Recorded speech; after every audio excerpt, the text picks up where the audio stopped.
এবং মানালিতে প্রথম দিন আপেল বাগান থেকে শুরু করে হিড়িম্বা টেম্পল, ক্লাব হাউসে গিয়ে কি করলাম, বশিষ্ঠ টেম্পলে যাওয়ার পথ কেমন, সেসব তোমরা আগের পার্টে দেখেছো। বশিষ্ঠ টেম্পল থেকে ফিরে আমরা বাকি দিন কি করলাম সেটাই এই সেকেন্ড পার্টে দেখতে পাবে। তবে তার আগে বলে রাখি, এটা হচ্ছে মানালির প্রথম দিনের সেকেন্ড পার্ট। তো যারা ফার্স্ট পার্ট দেখোনি তার আগে ফার্স্ট পার্ট দেখো, তারপরে এই সেকেন্ড পার্টটা দেখতে এসো। তো ফার্স্ট পার্ট আপলোড হয়ে গেছে। তোমরা যদি ইউটিউবে এই ভিডিওটা দেখে থাকো তাহলে ইউটিউবের ডিসক্রিপশন বক্সে ইউটিউব চ্যানেলে পেয়ে যাবে, আর এই ভিডিওটা যদি তোমরা ফেসবুকে দেখে থাকো তাহলে ফেসবুক পেজে পেয়ে যাবে, এবং কমেন্ট বক্সেও আমি দিয়ে দেওয়ার চেষ্টা করবো।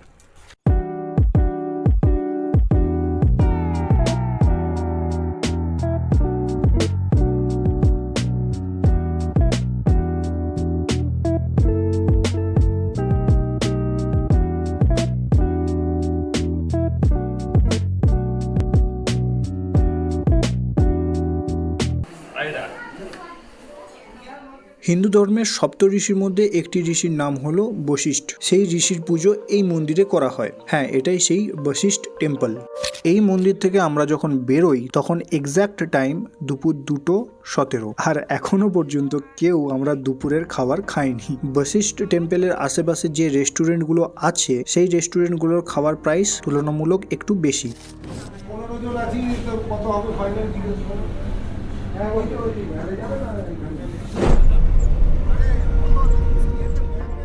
আমরা যখন ওই রেস্টুরেন্টগুলো ঢুকে দাম দর করছিলাম তখন আমাদেরই গ্রুপের কেউ একজন বলে যে মানালির ম্যাল রোডে বাঙালি হোটেল আছে। আর যেহেতু আমরা গত 3 থেকে 4 দিন এখানকার স্টাইলে এখানকার রান্নার খাবার খেয়ে বোর হয়ে গেছি, তাই সবাই ইচ্ছা প্রকাশ করলো যে বাঙালি হোটেলেই দুপুরের পেট পুজোটা হবে। তাই আমরা সময় নষ্ট না করে সোজা চলে আসি মানালির ম্যাল রোড। এখানে তো প্রচুর বাঙালি, আমরা সেখানে বাঙালি হোটেল বলছিলাম, এখানে প্রচুর বাঙালি হোটেল। ম্যাল রোডে গাড়ি থেকে নেমেই আমরা সোজা চলে আসি শান্তিনিকেতনে। আরে এখানকার একটা ভালো নাম করা বাঙালির রেস্টুরেন্টের নাম হলো শান্তিনিকেতন। জায়গা আছে এখানে?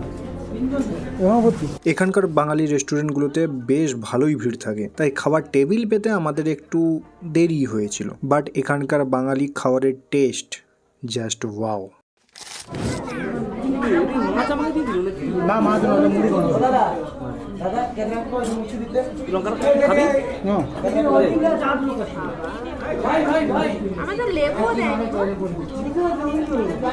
তোমাকে পছন্দই না।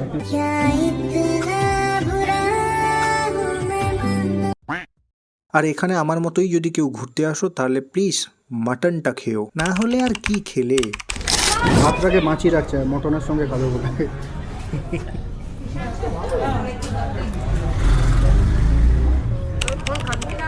ফোন খাচ্ছে।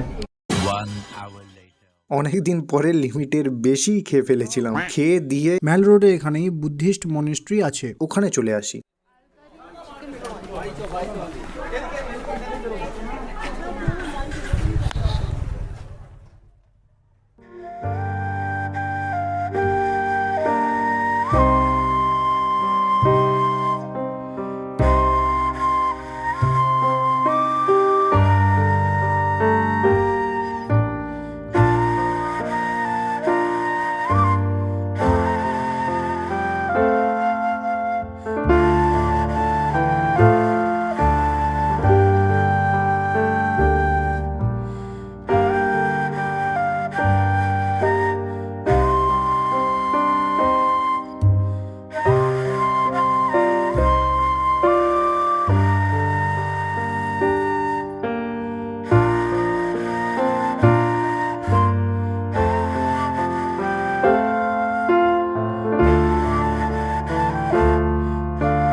বুদ্ধিস্ট মনিস্ট্রির ফার্স্ট ফ্লোরে একটা মেডিটেশন রুম আছে। এখনকার বাচ্চাদেরকে জোর করে যদি মেডিটেশন রুমে পাঠানো হয় তাহলে তারা কি করবে? ওই দেখো ফোন ঘাঁটছে। বুদ্ধিস্ট মনেস্ট্রি থেকে বেরিয়ে আমরা সোজা চলে আসি এই মনেস্ট্রির আশেপাশে যে মার্কেটটা আছে সেখানে। আর এটাই হলো মানালির মেল রুট। এখানকার সবকিছুই কিনতে পাওয়া যায়, তবে যেহেতু মানালি শীত প্রধান দেশ তাই শীতের জামা কাপড়গুলোই বেশি কিনতে পাওয়া যায় এখানে। সত্যি ভালো লাগে। আচ্ছা আমি ছবি তুলছি। আরে ভালো লাগছে, ভালো লাগছে। ছবি তোলার জন্য মার্কেটে আমরা বেশিক্ষণ ছিলাম না, তার কারণ হচ্ছে মেল রোডের যে মেন রাস্তাটা তার ঠিক অপোজিট মানে উল্টো দিকে আছে বনবিহার। মানালিতে জনপ্রিয় পর্যটন আকর্ষণগুলোর মধ্যে এটা একটা। বেসিক্যালি এটা একটা পার্ক। এই পার্কে তোমরা ফ্যামিলি বা বন্ধুদেরকে নিয়ে এসে বসে টাইম কাটাতে পারবে, আড্ডা মারতে পারবে। জাস্ট পার্ক একটা। যদি ভাগ্য ভালো থাকে তাহলে সুন্দর কিছু পাখি দেখতে পাবে যেগুলো তোমরা হয়তো আগে কখনো দেখোনি।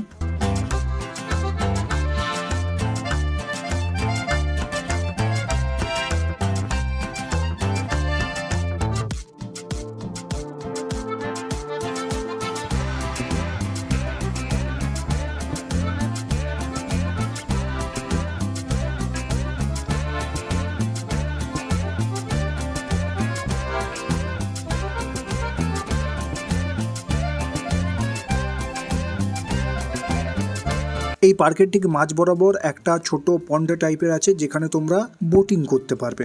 হ্যাঁ, যেখানে আমরা অবশ্যই বোটিং করেছিলাম, তবে পন্ডটা বড্ড ছোট ছিল, তো খুব একটা যে মজা আসবে সেটা নয়, বাট টাইম কাটানোর জন্য ভালো একটা জায়গা।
ওরা ধাক্কা মারতে আসছে।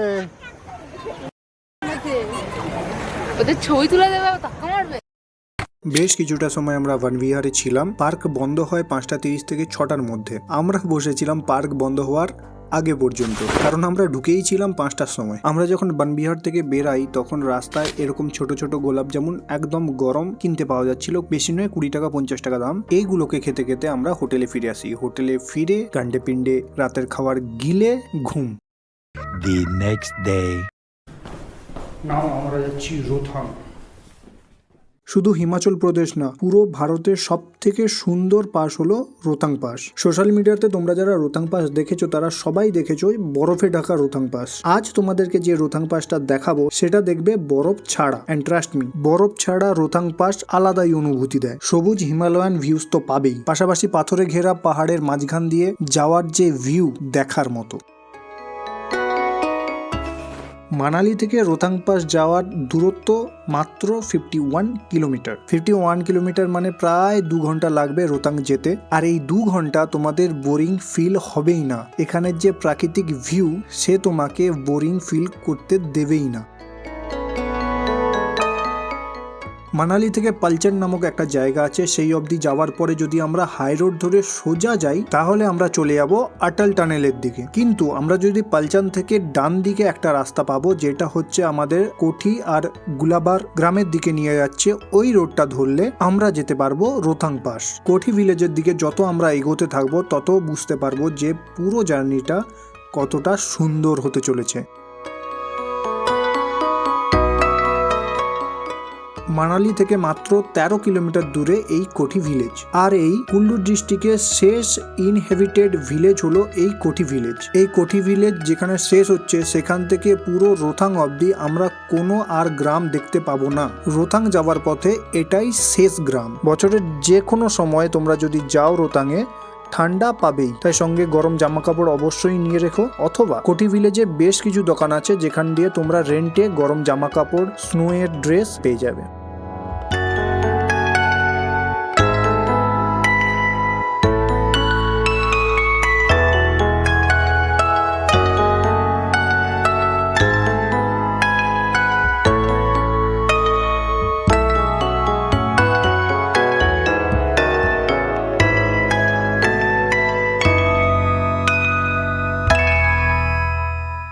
এই কোটি থেকে গুলাবা যাওয়ার পথে একসাথে বহু ছোট ছোট ঝর্ণা দেখতে পাবে, যেগুলো খালি চোখে দেখতে দারুণ লাগে। এই গুলাবা পর্যন্ত আসার জন্য কোনো পারমিট লাগে না। গুলাবা থেকে রোথাং যাওয়ার জন্য পারমিট লাগে, যেটা তোমরা অনলাইনে পেয়ে যাবে। যদি গাড়ির পারমিট না থাকে তাহলে গুলাবা ব্যারিয়ারের আগে তোমরা যেতে পারবে না, আর গাড়ি ছাড়া রোথাং যাওয়া ইম্পসিবল। হ্যাঁ, তবে গুলাবা ব্যারিয়ারের এখানে রেন্টে ট্যাক্সি পেয়ে যাবে। আমাদের কাছে যেহেতু পারমিট ছিল তাই আমাদের কোনো সমস্যা হয়নি।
এই গুলাবা ক্রস করার পরে বেশ কিছু কিলোমিটার দূরে পাবো মাডি। মাডি এখানে একটা জায়গার নাম যেখানে আমরা চা, কফি, স্ন্যাক্সের দোকান পাবো। রোথাংয়ে যখন প্রচুর বরফ পড়ে তখন এই প্লেসের আগে মানে রোথাং অবধি গাড়িকে যেতে দেওয়া হয় না। আর এই মাডি একমাত্র জায়গা যেখানে তুমি লাস্ট নেটওয়ার্ক পাবে, সেটাও যদি জিও আর বিএসএনএল এর সিম থাকে তবেই। মাডি ক্রস করার পরে তোমাদের ফোনের নেটওয়ার্ক আর থাকবে না। बिना परमिशन के आ सकते हैं। फिर वहाँ से आके स्नो कम हो गया, फिर ए वाला स्पॉट है भी स्नो पॉइंट के लिए स्पॉट है एक मड़ी। फिर यहाँ तक गाड़ी छोड़ेंगे, यहाँ के बाद खुलेगा फिर आगे रोहतांग। माने स्टेप बाय स्टेप छोड़ता है। हाँ, ये मड़ी भी स्नो पॉइंट के लिए स्पॉट है। अच्छा, ये भी इसीलिए स्पॉट है। स्नो ये भी सब स्नो पॉइंट है, हाँ, लेकिन अभी गिरा नहीं। वो तो हमारा किस्मत खराब है। এটা একটা স্নো পয়েন্ট, বাট এটা হয়নি এখনো যেন উপরে যেতে দিচ্ছে। হ্যাঁ হ্যাঁ হ্যাঁ, যত স্নো বেশি হবে তত উপরে যাওয়া বন্ধ। রোথাং পৌঁছানোর 2 কিলোমিটার আগে আমরা পাবো বিয়াসকুন্ড, তবে আমরা ওখানটা যাইনি, আমরা ওখানে দাঁড়াইনি। এই বিয়াসকুন্ডের জল আগে গিয়ে বিয়াস নদীতে পরিবর্তিত হয়েছে।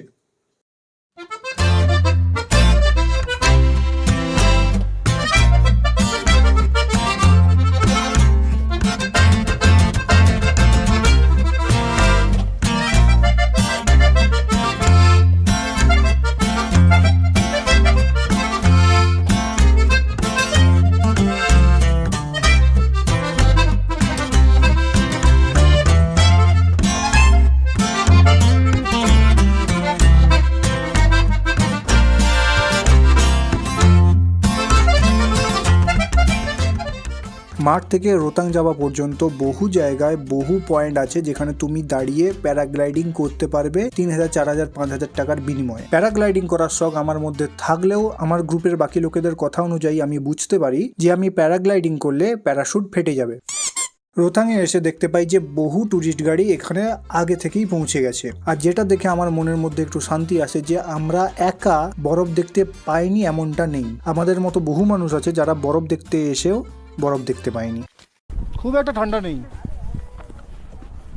তবুও টুপি টুপি পরে রাখি, নাহলে লাস্টে লেট গিয়ে একা ঘর যেতে হবে। কি দরকার আছে?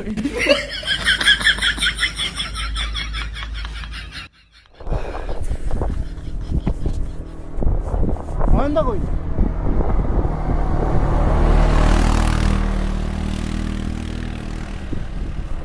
বরফ নাই, বরফ জল হয়েছে, সেই জল দিয়া হয়েছে লেক। তো আমরা যাচ্ছি লেকে। A few moments later.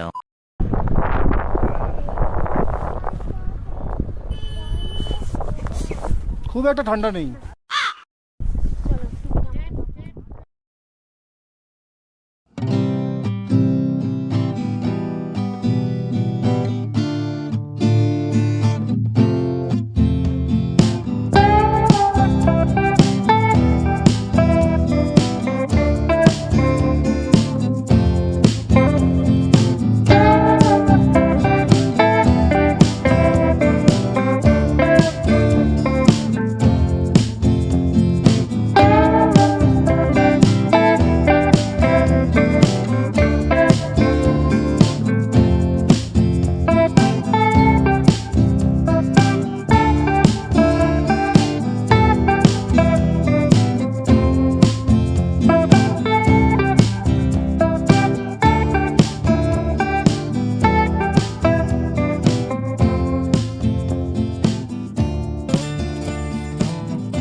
রোতাংয়ের lake দেখার জন্য আমরা নিচে তো চলে আসি, কিন্তু নিচ থেকে আবার উপরে ওঠার জন্য আমাদের সবার দম বেরিয়ে যায়। ওয়ান্দার তো হালত খারাপ, এখানে শুয়েই পড়ে আছে। আজি জিন্দা হো। সে বাচ্চা না মায়ের কাছে যেতে পারছে না বাবার কাছে, দুজনে খেলতে আছে।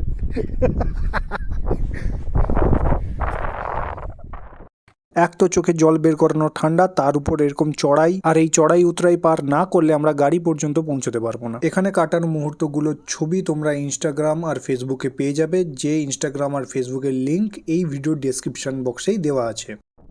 তোমরা যাও, আমি এখানে ঠিক আছি। রোতাংয়ের পরে এবার আমরা নেক্সট কোথায় যাব সেটা পরের ভিডিওতে আসবে, তো ততক্ষণের জন্য টাটা।